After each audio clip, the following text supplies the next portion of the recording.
Hi, Malar. I'm laughing because I'm thinking of what Ashok would do if, towards the end, right? Will do his. Yeah, that's right.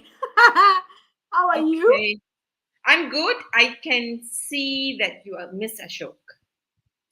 No, I'm just thinking, I just, the music just brings him up because he does it every week. You can see what's happening on the backstage. You're looking very intellectual today. Of course, because we have a very intellectual guest, and our topic is also very highly intellectual.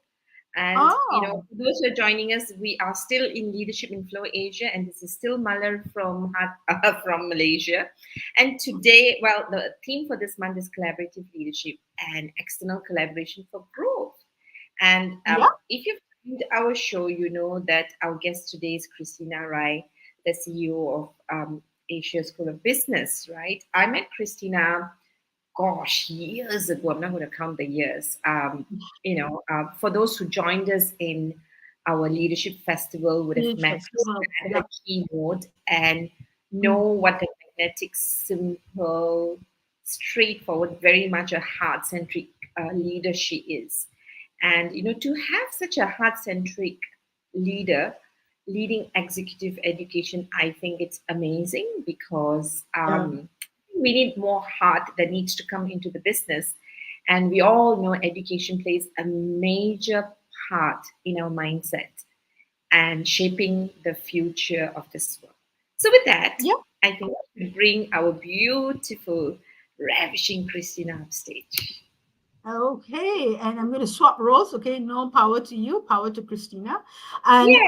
as yeah, getting into that, I just wanted to say hello to Gerald Fernandez. As usual, he pops up and he says hello when Muller is hosting. Showing my biasness here. Christina, hi, welcome to the show.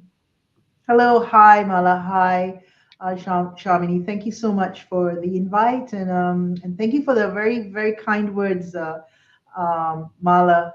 We go back a long time, and I don't think I've been referred to as ravishing by anyone, but thank you for making my day. Oh, seriously? I think well, we can put up a poll if you want confirmation, but No, we're no, not going no, to do no. that. But what Thank I you, Sha. realized is okay now. I need to get So I was listening to a podcast, and I think okay, I'll get the name correctly shortly. Yeah, Dr. Joan, I think. Now she says, when we're given compliments are very important for us to accept because when people give us compliments, they're actually showing up a mirror of the experience they've had with us. So Thank you you. are ready. That's lovely. Yeah, yeah. I'll get the right quote and the person shortly. But I think it is really important for us to say what we feel about you, and I feel a lot for you in the number of years that I've seen you and have experienced you lately. So that's that.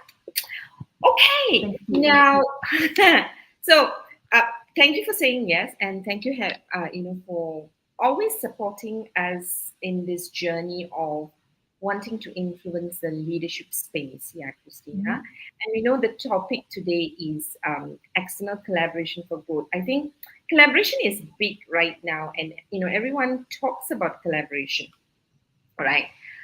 It's nice, it's interesting, it's Mm. exciting, right?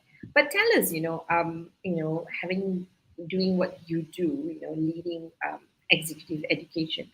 How has executive education met today's business need?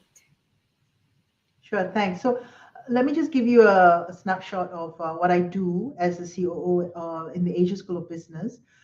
We were set up in 2015 in collaboration as a collaboration between the Central Bank of Malaysia, Bank Negara Malaysia, and MIT Sloan. And one of the components that we have taken on a lot more intensively 2020, although COVID did put a damper on it, is executive education. We have Mm. got a lot of programs related to our MBA, our EMBA, our Masters in Central Banking, and soon next year we'll be running out our Masters in Management. But on the other wing of what ASB does is about developing executive acumen and temperament, as well as corporate governance and the leadership aspects that come from leading the right way. Mm. So, how has executive education met today's business needs? When I joined the workforce 30 over years ago, that's where I met Mala. She was this charming person who sat in the library and helped me tremendously. And I'll have to say, you yourself are incredibly energizing. So in those days, I hardly heard about executive education. It was almost something you heard people went for, but they would go to abroad for it, and it would be very very sparse.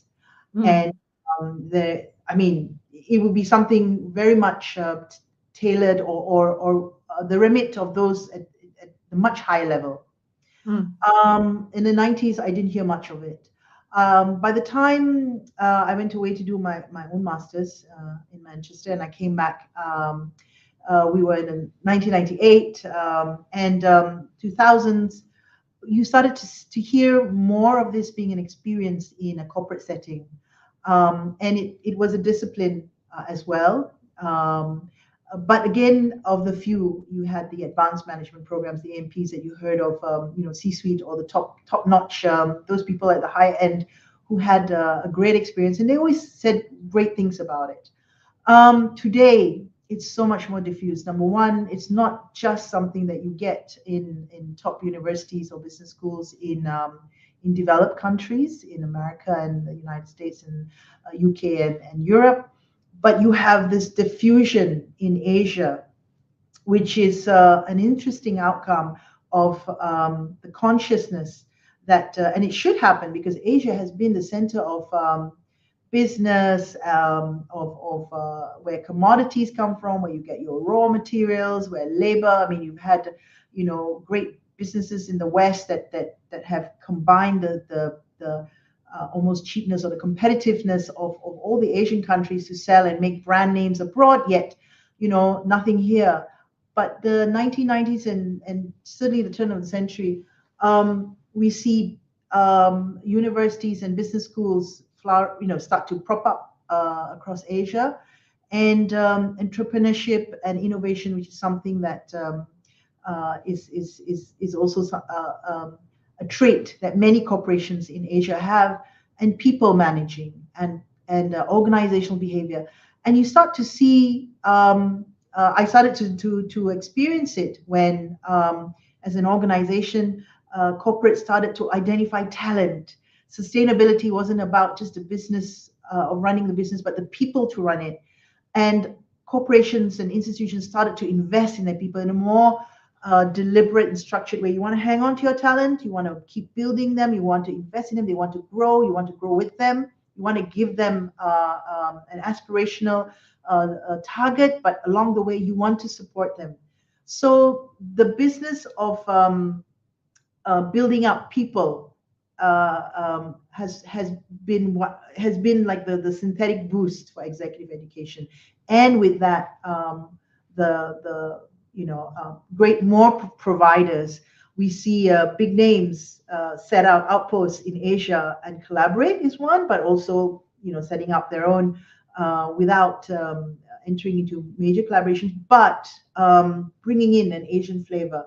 So for us in the Asia School of Business, we are the intersection of blending the best of both and making sure that executive temperament is something that we jog along with corporations.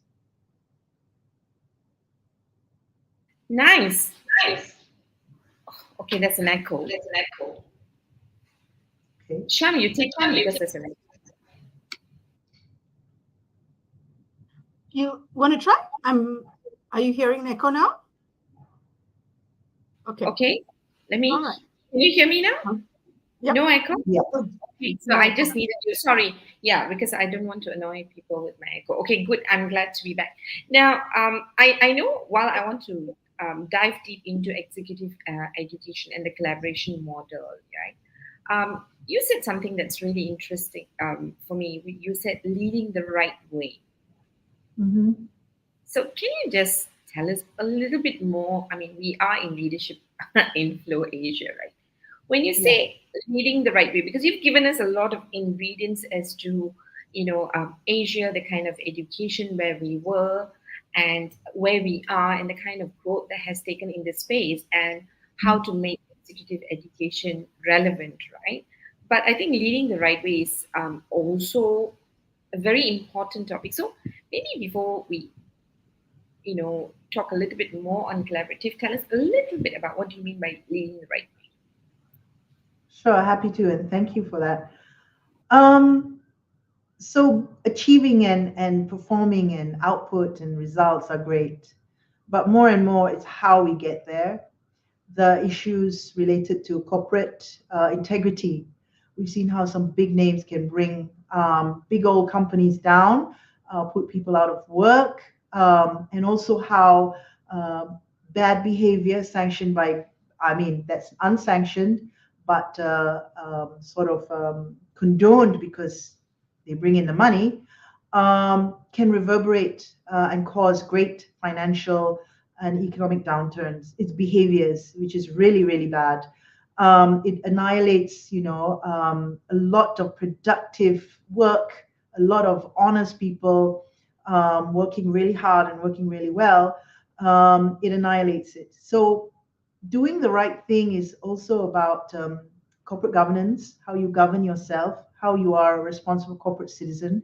More and more, we hear it in terms of climate, but before climate, it's how you what do you do when no one's looking? And we've seen some incredibly talented, clever people do some really diabolical things, and that's wrong. So I think the executive, the education of it is also to create the consciousness that you have to do the right thing. For so long, the ideas develop in almost colonial times or the age of how shall we say exploration of the 1600s. You had Machiavelli, but we need to balance that because Asia is also a great success stories for eons and centuries and millennia. But we almost adulate, almost a Machiavellian, almost brutal way of justifying returns. When in Asia, we have a much softer, more how shall we say, more diffused collectivism. You have got Confucianism. You have got, I've always wanted, why don't we look into Asian leadership of the great, civilizations, but also how it's changing today. And the issue of integrity and respect for the elements, all those things are sort of are falling away. So what we want to do is to always remind each other and remind ourselves that we have to do things correctly because of how our actions, they're not absolute. At the end of the day, we're all living in a relative, how our actions relative to how it impacts the others, the consciousness. So those are the things that I think any form of executive education and raising principled people who can execute and do the right thing. Nice. You're basically asking leaders to take the road less traveled. Oh yes, yes, I love that book as well. Actually. Yeah. Because on one hand, I think leadership success is associated to the numbers. But if we begin to measure how these numbers are achieved, then we will then begin to ponder upon how we achieve the numbers, the path we take, and the impact this path has uh, on, on Absolutely. on us, on each other. So that's fantastic. So having said that, so it must be very interesting because even if you're looking for a collaboration partner or collaborative Mhm. partner, we need to make sure that we are matched where our values are concerned, our values, Yes, mission, and purpose, right? Because if that's not matched, then that's going to be challenging to make the relationship work. But absolutely. yeah, right. So, and now, why does now when you think about collaboration, right? Why do you think in the space that you're working, executive education needs a collaboration model? Because I mean, you're obviously working on a collaboration model, right? Tell us a little Yeah, bit more about the thinking behind the collaboration model and yeah, how it distinguishes the education that you're providing as well as bring about benefit to the business. sure. I think collaboration is at the heart of survival. It's about cooperation. It's about certainly what both parties, all those collaborators get. It's important. We're doing this out of it's not pure benevolence. It's not pure altruism, but there has to be, as you said, the right values for that partnership to work. Collaboration for the sake of collaboration won't work if you have diametrical, absolutely contrarian values. It's not going to work. You have to partner with an entity that has a similar ethos, similar values. Uh, in our case, being an organization coming from the central bank, it's about the greater good, the nation building, going beyond self, a duty. It's and collaboration would mean where are those values demonstrated. So that's one. The choice of your partner is will make it or break it. That's important. Um, and that understanding for that cooperation to sort of take off. The other thing is in today's world, I always like to go back to Darwin, how, the survival of the fittest was not really his main mantra. His observation was about how the adaptability came from those that could cooperate the best. And I read something really charming about research lately about Charles Darwin and how Darwin was actually very taken up by how kindness and cooperation in the species that he observed in nature were the hallmarks of survival. And if I could just quote Darwin wrote that communities that were the most sympathetic, that had the most sympathetic members, would flourish best and rear the best offspring. And I think that's the heart of any collaboration, any cooperation, the kindness and cooperation of the partnership. That has to be diffused. And he goes on to say that the mentality that the alpha, right, that the most successful is the one that is most dominant, is the most unsustainable survival strategy. So so that's in nature. And we are organizations. The word comes from organism, I guess. We are living. We are a multitude of all the hearts and minds that come to make it. Yes, the nuts and bolts are the instruments, but you have to be driven by the same spirit, the energy, the passion.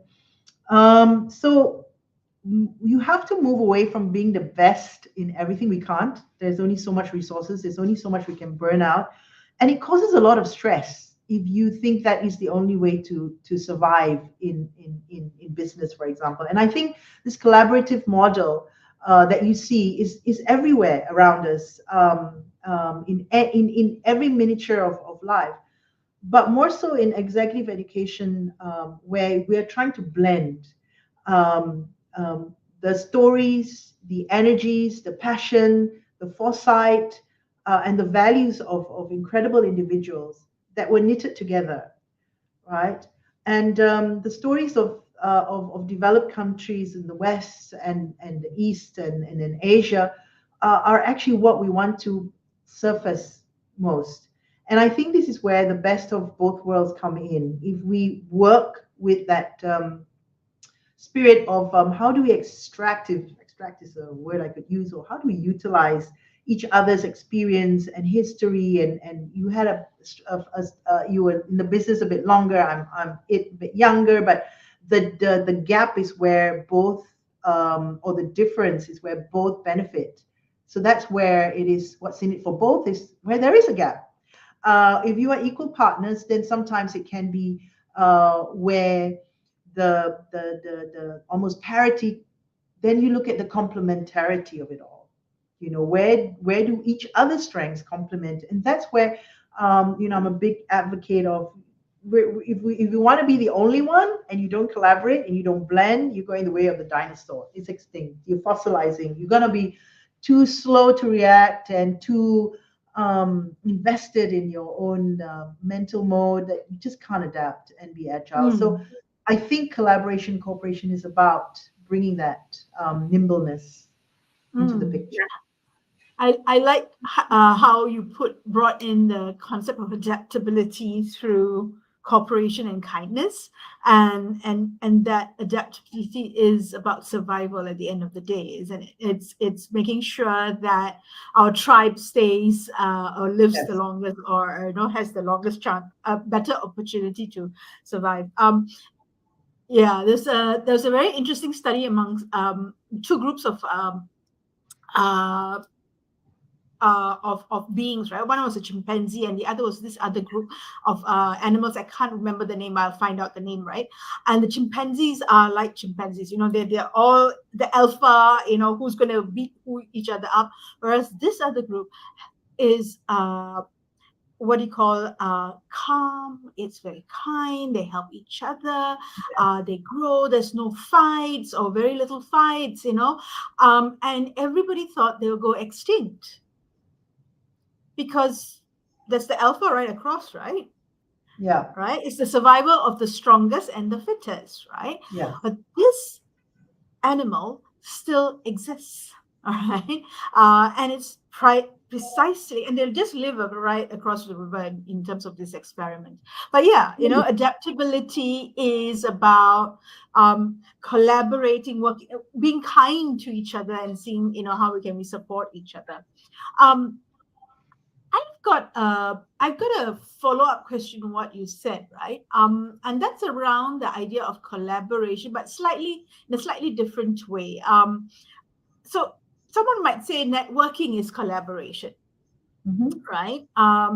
And I've heard anecdotally how leaders choose to go for executive education, or immerse themselves into it, or an MBA from a certain institution, or they choose to go for MBA full stop because they want to immerse themselves in that cohort.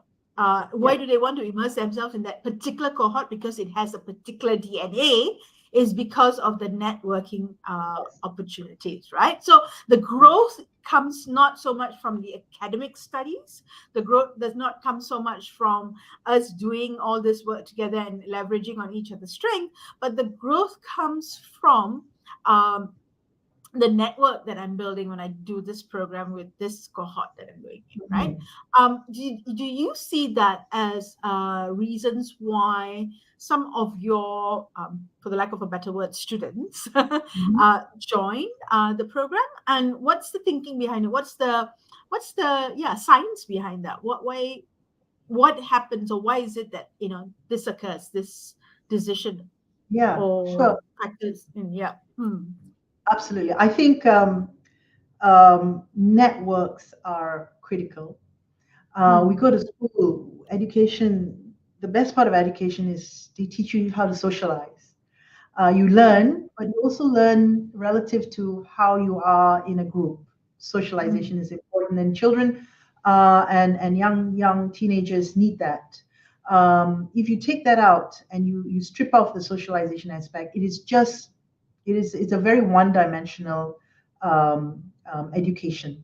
And so mm, similarly, as you progress as an adult and you move up the ladder, so to speak, or you're in a business situation, mm, you realize that you don't know everything.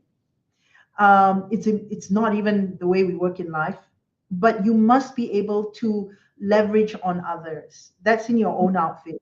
Then you realize how interlinked you are to networked economy. The interdependencies. Again, the need to interact with others who can help you with business dilemmas, opportunities, opening doors. mm, You're almost advocate and champion in a different way. But certainly, that becomes a huge currency that you cannot gain by just, by wishing it. mm, That a network needs to have three-dimensional. It has to be immersive, and that's why you come to a certain school, for example, for the interactions, and they become a lifelong friendship mm, and almost a peer support to find kindred, people who have similar problems. But you realize you're not alone, and you learn to mm, reach out. mm. So, networking is important if you make that net work for you. It's a web, Yeah. and it's all very delicate. It's relationships. Sometimes Mm, there's chemistry, it works, and sometimes it doesn't. But sometimes you have to overcome that and mm, and start learning how to interact beyond your comfort zone. So it's not exclusive, but it is almost a boost that you get. mm, So mm, certainly many come to business schools and executive education for that um, peer network, as well as lifelong opportunity to sort of reach out in time. And it's mm, great to do with technology. You can have an ongoing WhatsApp group with people that you haven't met for 5 or 10 years, but you can ask, questions, or you can reach out. And that is the one thing that is accelerated with technology. What you had to rely on before, very slow movements. Today it's there. So how do you mm. leverage on that? So yeah, I think it is an important currency, and one that sort of pays dividends over time. Mm, mm. And I think you've answered the next question, right? What you've described is a model of how of an element within executive education that's nothing to do with the curriculum. Yes. It's nothing to do with the design that's been put together, right? It's almost as if it's a byproduct of the fact that we're sitting together, but sometimes maybe even not a byproduct, but consciously put into the design of that whole experience that someone goes into. So it's a model, right? Sure. Now, if you take that model and if someone comes in purely because I'm going to look at building this network or this peer support group, and it could conceivably be with people who are potentially your quote unquote your competition Yeah. right now. So I'm in oil and gas, you're in oil and gas, we're sitting in the same company, I'm in the same program. It's competition, right? Yet it's a network, and we tap on each other. How do leaders think about that? Because you're competitors, right? Right. Um, I think learning is the best place to sort of shed fear of being annihilated by a competitor. It is Mm, the safest environment because sometimes being together and you're in the same industry, um, you could problem solve together, but in today's how shall we say career mm, lifetime, you actually move around a lot. I read somewhere by the time you're in your 50s, an average person in America would have changed jobs 11 times. And when I look at how many times I've changed in my 30-year career, I stayed in one organization, but I actually Mm. moved every 3 to 4 years. The longest I Mm. stayed in one portfolio, but in the same Mm. department was 7 years. And that was Mm. long. And by then I was like, you know what? I need a change. I need a change. I asked for it and I got the Yeah. change. And then I moved on another 3 years, another 5 years. So I think it's also for us to understand you're not going to be competing with these people forever. You might Yeah. move to a completely different industry, and that Mm. connection and well, friendship, if it forms, can help you in a different facet. So today, Mm. I'm picking up the phone and I'm talking to people, even like Mala. You know what I mean? We've gone different routes, but um, the same industry, so to speak, yet different niche, Mm. and we're complementing each other. And I think this is the spirit I prefer about where do I help with that balance. Mm. So I agree. Sometimes you might be, in survival mode. But I think if you're in survival mode and you distrust and you cannot see beyond the learning, it's so Mm. stressful, and it hits an immune system. Even I'm an individual, it'll hit the immune system of the organization eventually if Mm. you're always on the fear mode. So I think it is a matter of I wouldn't give my trade secrets away, but I would love to learn, how you applied something, and the context is always different. You can't Mm. transpose solutions. Mm. Mm. Right. So it's more that I think. Nice. Mm. Nice. Sham, yeah, Mm. I'm just so I was, as Christina was saying, and I was going to just say when you spoke about networking and keeping in touch, I said I Christina and I only got in touch after more than what 30 years. And Mm. I think it's really important because she said it, and I can also say, right? She left an impact about who she is as a person. And I think it Mm. is that impact when I met her again. I think we met in Sungai Buloh. I mean, we've been bumping into each other. Yes, I think you're right. Oh, you remember? we've never had a conversation, but I think who you are just comes through. And when that idea of who Kristina Rai came across as more than 30 years ago, Mm. when that got affirmed when I met her over and over again, and also through her Facebook. And I don't think it happened consciously, right? I wasn't thinking about it. I did not, go out there and looked up for Christina and say, how do I aim and building a Mm. relationship with Christina, right? I should do that more often, but I didn't, right? So what it reminds me is that I think when we understand who we are, we naturally, unconsciously connect with people who share similar values, similar meaning and aspiration, right?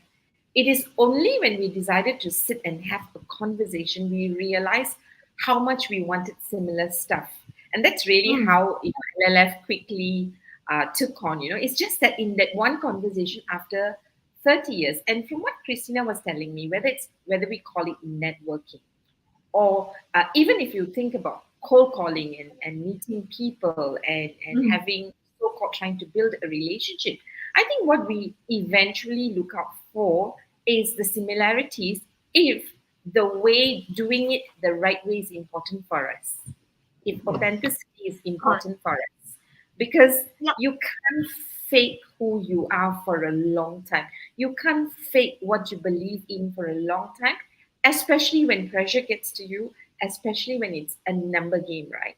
And going back Yeah. to, I think, even competitors. Now, I mean, if I do a lot of work in emotional intelligence, and I realize that anyone. So one person whom I really really respect is another person who Intan actually, who does Shad. I told Intan. Now she does a lot of work in EQ, and I don't see us as competitors. I look forward to her raising Yes. the standard. So when I meet someone who is working in the same space, I actually have more respect for them because they raise the standard of my work and my aspiration to want to do better. I think competition is where you you don't want to raise your standard and you're scared that someone will be better than you. But this someone can actually help you to be better than who you were yesterday. And that has a lot to do with I would say what Christina mentioned as the right way of leading.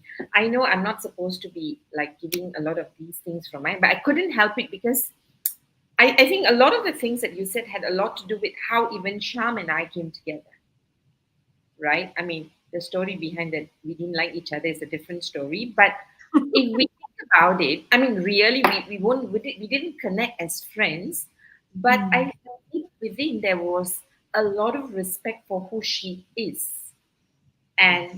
the kind of trust that you build to say, I think we can hack this together. And that keeps you through difficult conversation and different Mm. decision that actually that's going to make your collaboration stronger, right? Yes. It's true. Um, Yeah, mm, it's true. At the same time, I think certain personalities, at the same time, certain personalities, certain industries are predisposed to putting the self aside and looking at, how can we collaborate, right? Whereas certain other industries may not have that, may not build that feeling so easily. So if you bring it back to what you were saying, what you've described is a model of not just growing yourself in terms of your leadership growth, Mm. but not just from an academic point of view. You're also talking about it from another kind of view, right? Other parts that come to it. How do we not survive? How do we adapt? So we're not just doing it at survival level. We're looking at adaptability, i.e., long term, right? So if you take that model and you say, okay, let's put the components that you were talking about just now, Chris, put that into context. How do you see, what's your vision of the collaboration that you see happening in each cohort? And Mm-hmm. what's the implication of that into exponential growth of leaders in our region, in the space that we are in Asia, right? Yeah. How do you Yeah. see that morphing? Um, I think I think for one thing, I like to think m- that we have more abundance than scarcity. Mm, Really, it's about how we measure ourselves and regulate to not be too greedy. That's important.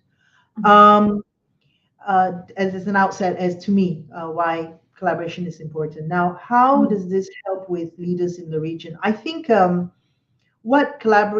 different aspects of learning pedagogies or different case studies, which I think in Asia we lack mm, great stories and case studies about Asia, Asian leadership management, how we govern or learning to govern as corporate citizens. All that is missing at the moment. Perhaps it wasn't an area of priority for us. Also, maybe we haven't developed the eye for it. Um, so what happens when different cohorts come in, I find is they create the momentum for others after them. So, mm, but in an organization, I didn't like look at those that went for structured leadership programs and saying like, it's not, like they've done great. It's a slow process. You cannot cite it either, to be very frank, to a mm, single program. But what mm, I find you can really cite and experience is the cohort bonding. So the best leadership experience, structured leadership programs I've had are those that you come out of it and you have a cohort of friends, and that's great. You know, mm, okay, so they chose you because you're high performing individuals and succession planning, but it was really a very nicely choreographed group. Then mm, how you sustain those ties in good and bad times in the organization. There's a shared experience and shared, mm, how shall we say, support. Then the other thing that helps others see, these programs as really powerful and impactful if they see the coaching element come through and you demonstrate it in your teams. So one person can infect, I prefer the word infect or inspire, through their daily actions of helping, coach people. And this is what you need to build most as you grow up in Mm. any organization. You infect four, you infect 10, and each of them, they see you walk it. They believe in that power um, energy transfer and belief and empowering each other and having short but impactful conversations or just sort of nudge points. They go on and infect others, and that's the exponential growth. It's not Mm. about I go for one and there's one and there's another one. That's not that like I said, that's not sustainable. But Mm. it for it to be diffused, you every cohort must pass it down to their most immediates in their circle, and then you will see how these type of programs really come to the fore. And I find this is the best sort of support, the friendship. You know, I Mm. can't fake it. I can't fake I like someone if I don't like someone. I try my best. Though I've been told. So I do try. I do try. I fail miserably sometimes, but sometimes I could do it. But you are you're prepared to show your vulnerability. And I in a corporate setting, it's harder, to be very honest, it's harder to expose your deepest and darkest, and Yep. it's not the place. You have to be professional, but sometimes you need to have someone you can turn to and just say, I had a bad day, or it was really hard, or it's like the shared pain brings us together. That is priceless. That I can't buy. That I Mm. grow. And having people who I can reach out and trust, it's just, to me, it's just, I don't know, it's gold, it's precious. And when I have it, it's tender care. You Mm. have to be appreciative of it, and you have to grow it, and others must see that as well. So, and also the discretion you hold if you're a confidant or someone confides in you, or you confide in others. That again that's beyond currency. That's the Mm. value. That's the value of the interaction. The what I we talk about, whether it's networking or whatever, it makes the battle or the journey a lot more bearable. Mm. Mm. Thank you. You put executive education in a different light, right? That's what I it's think, going to be. It should be. yeah, right. You've taken it away from academics, and you're talking about the non-tangible benefits that you get from going through that trip, right? That trip, that journey. But it is that it's not the end, it's how you navigate that journey that's going to get you that Yeah, exponential growth, yeah, right? Thank you for sharing that. yeah. If I could Right. just say, it's like, and Mala mentioned Scott Peck's book, The Road Less Traveled. It's the road is hard, and it's not a path that many tread on, but it's who you bring with you. And to me, that is the essence of life. It's who you bring, and it's yourself. You have to rely on yourself Mm. mostly, but the journey just gets better if you don't need many. That's the other thing. I don't Yeah. need, like, Yeah. but just who else can come with me on this road less travel. So Uh, um and it, that's and important. sometimes your growth is what I'm hearing is that sometimes we tend to look so inward that we forget that the exponential Mhm. growth comes from working with people on the out external, right? And Absolutely. creating that tribe of yours outside of what you're doing, Yeah, because it for all the various reasons that you have shared with us just now. I'm going to hand it totally. over to Mother. Waiting. Yes, yes, I'm Waiting. waiting. I need to read Nini Chong's lovely comment. But you know what I wanted to say? I don't know whether it's a paraphrase or a summary. Is that what I keep hearing from you from the beginning in different ways, right, Chris? Is that actually collaboration is really us coming together, maybe consciously or not. But Yeah, real collaboration actually happens because the more space we share in diverse areas and we come yes, together and stick together because of our meaning, purpose, and values, the stronger the collaboration becomes, right? Which also reminds me of a quote that says that you can go faster if you go alone, but you can go further if you, had some friends with you. And these Yeah. are friends, relationship who share similar values with you, similar meaning, similar aspiration, right? It's Yes. really diversity and inclusion in action.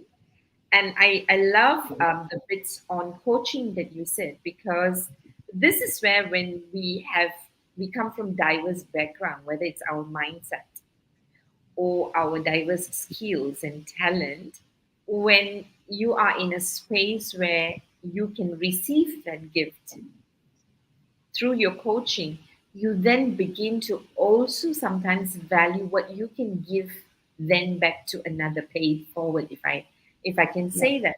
Because sometimes we don't think about what we can do, not because we are selfish, but we don't think people can benefit. And sometimes when you receive, you begin to experience how much more we become and how much more we are capable of.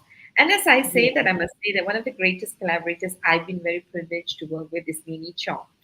And Nini Chong, has come on to say, okay, collaborative leadership is deeply rooted in our values. If we view life as a competition, feeling there's never enough for everyone, then teamwork might seem challenging due to a sense of scarcity. Mm.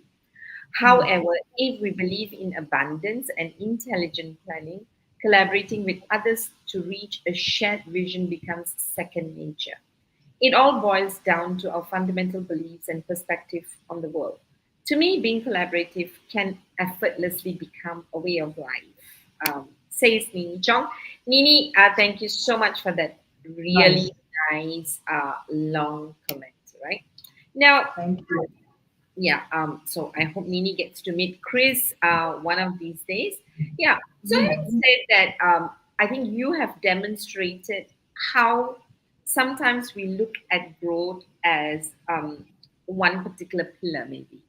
But what you're saying is collaboration is increases your net worth Yeah. in ways that you may not be measuring, in ways that may not need a particular investment, which is why sometimes it is difficult to maybe measure it, right? Mm. Uh, and sometimes we don't realize it until you pause Hmm. and then recognize how it has contributed to the growth, right?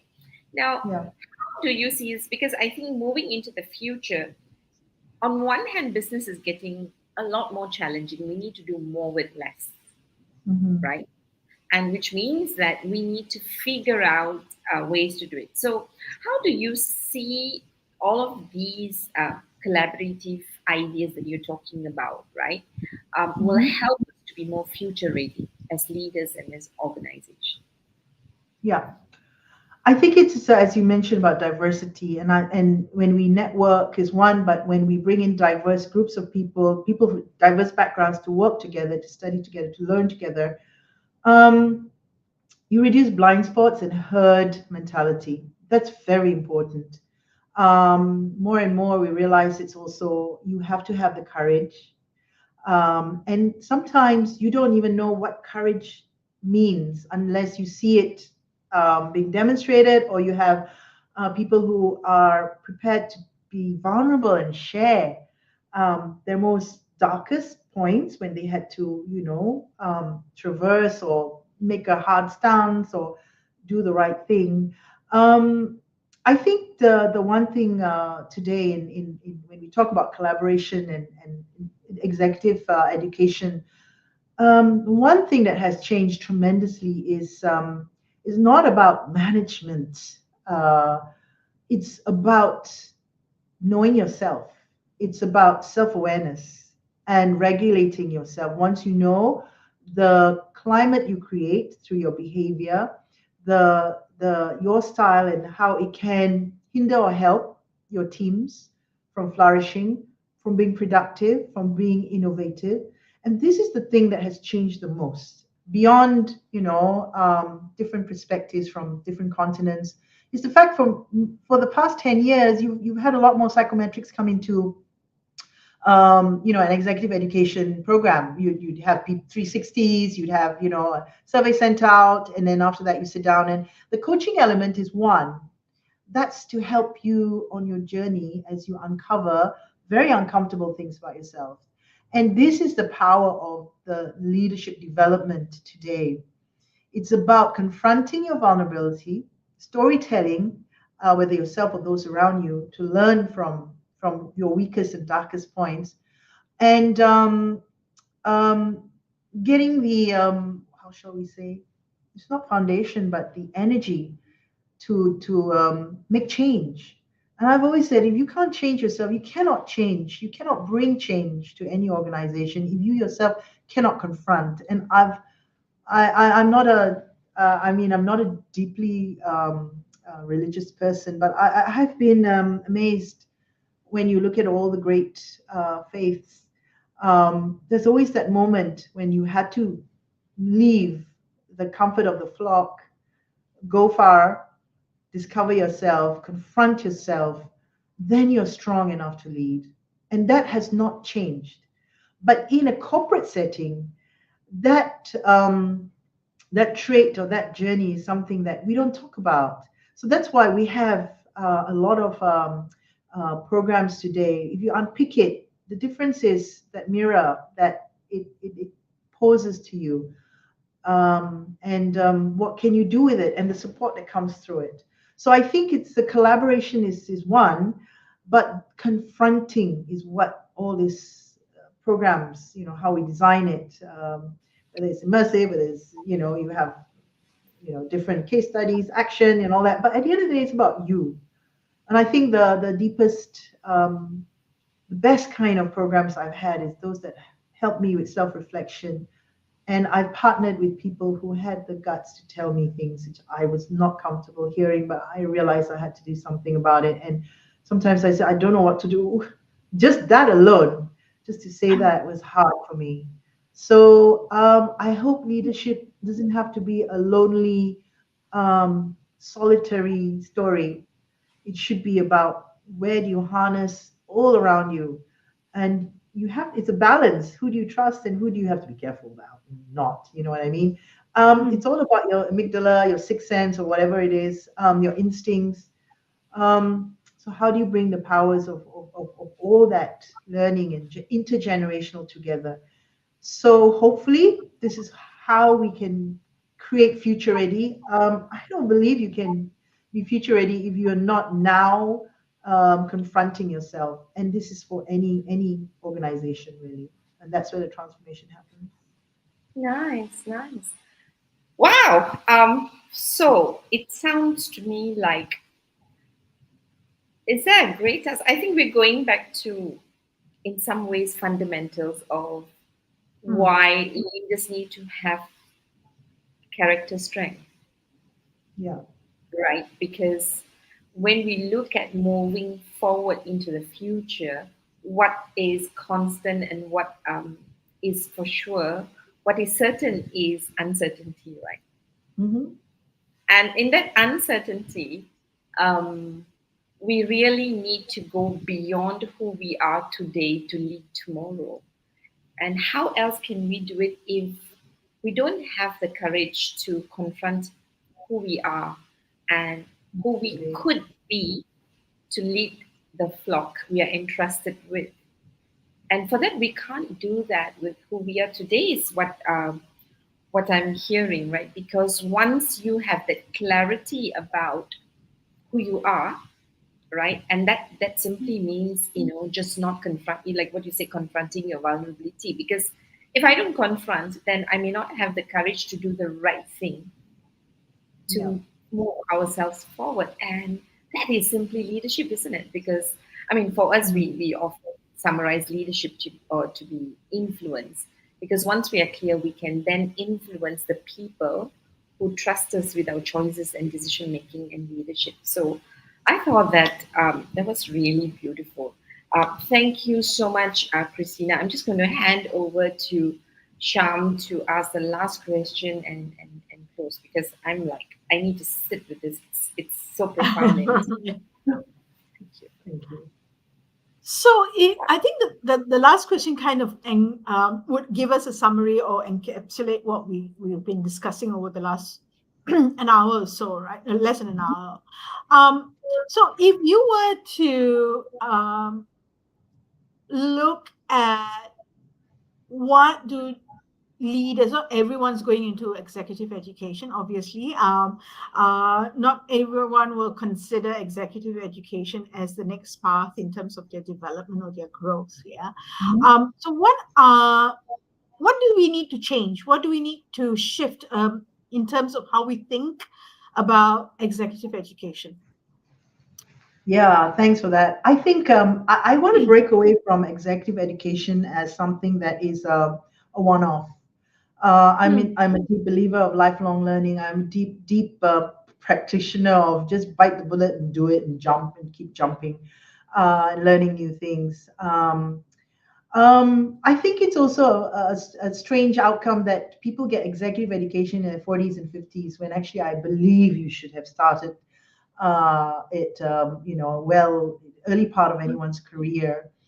And it is not about that single episode or that single few months or year that you spent immersing yourself. It's how do you continue it? And I like to think about us having a menu, a buffet, mm, right? mm, And at one stage, I want to have something more structured and more defined and a bit more longer. Then after that, I can learn from podcasts and then I can learn from a new stretch assignment. That's all about it. Executive, about my brain, how that part of me changed because of the experience, about the pain, about the joys, about what I learned, what I mm, learned about myself and the world and people. And I think that's where I would like to see everyone is an executive.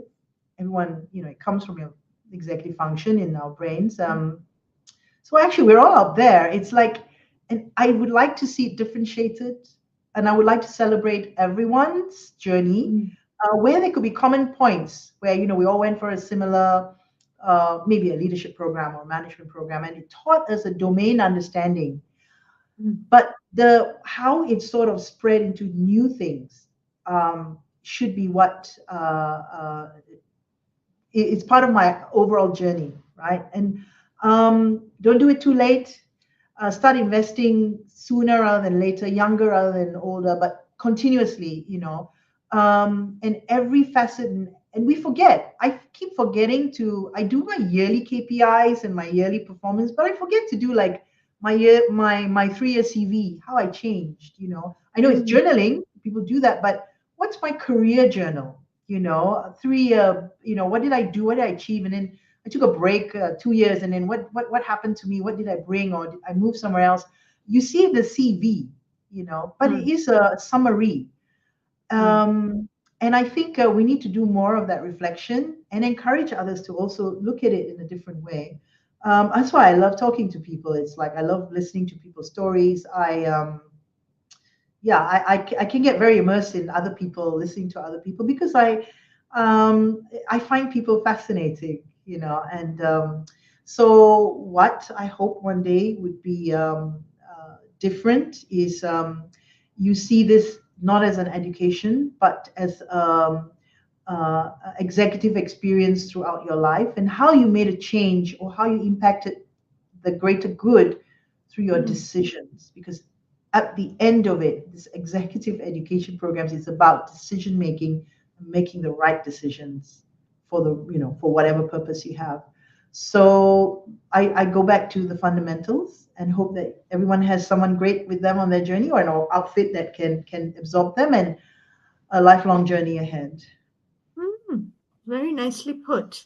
Um, yeah, I like the way you think about it, and I like the way you framed it because it is that, right? It is the experience rather than the education per se, right?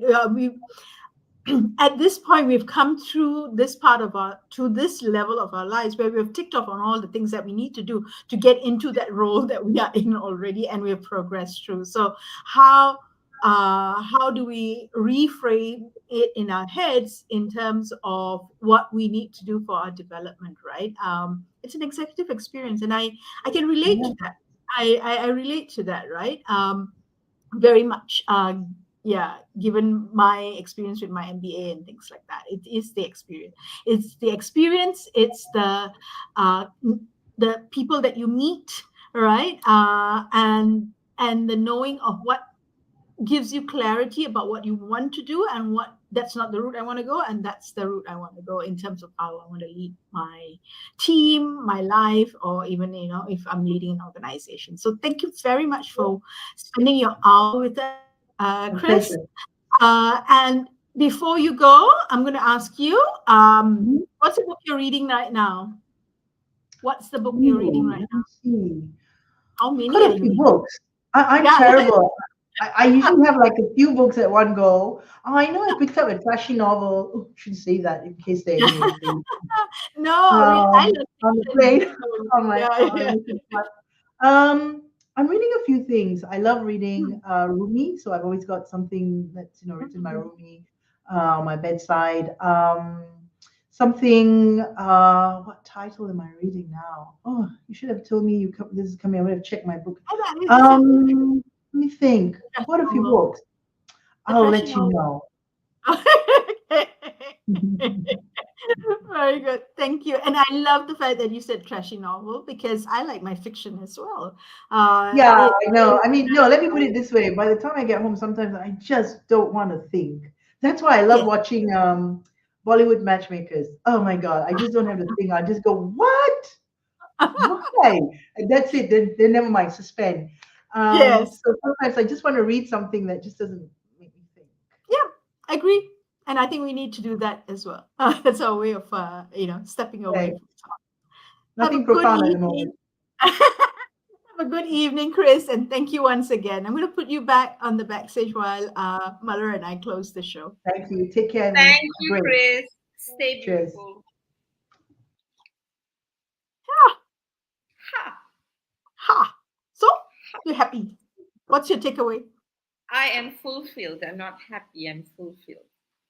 Okay. I love. I love Christina. Number one, I think every time she speaks, she Mm, takes us from being logical to being truly superhuman. Okay. I must say that it was a conversation about education that was not very education type. You know what I mean? It's not about curriculum and design Well, and things actually, like yeah, but I that. It's think not, what she probably put education where it belongs, yeah, yeah, I right? agree. Because Yep. we've got carried away with education as the outcomes that the ticks in the box, right? The ticks in Mm, the box for us to move ourselves forward. But she's very clear. Education is who you become as a result of that experience. correct. And when that education or that experience is curated well, I think your growth is just greater to make the impact that you started out to make in your Mm, leadership role, is what I'm getting from yeah, her. So I loved it. I loved it. Mm. good, good. And so we've come to the end of this week's show. We have another guest for next week. And we'll tell you sometime next week who it is and what is it about. But thank you for joining us, everyone, today for exploring the topic on external collaboration for growth. We want to wish you a very good evening. Please remember to join us again next week, same time at 6 p.m. Singapore, Malaysia time for our next guest on collaborative leadership. Bye, everyone. Next, okay, next week is our summary week, darling. Is it? It's already our summary. I know, right? Oh, So yes, oh, yes, no, summary. Yeah, I don't know. it's summary. Okay. Okay. All Yeah, right. the guests that you'll be seeing are your hosts. So until we meet you next week with our summary, stay well and yeah, enjoy your Yeah, experience and make the change you set out to make according to Christina Rai. Bye. Good correct. night. It is the summary week. My time, I'm now flowing through time rather than with time.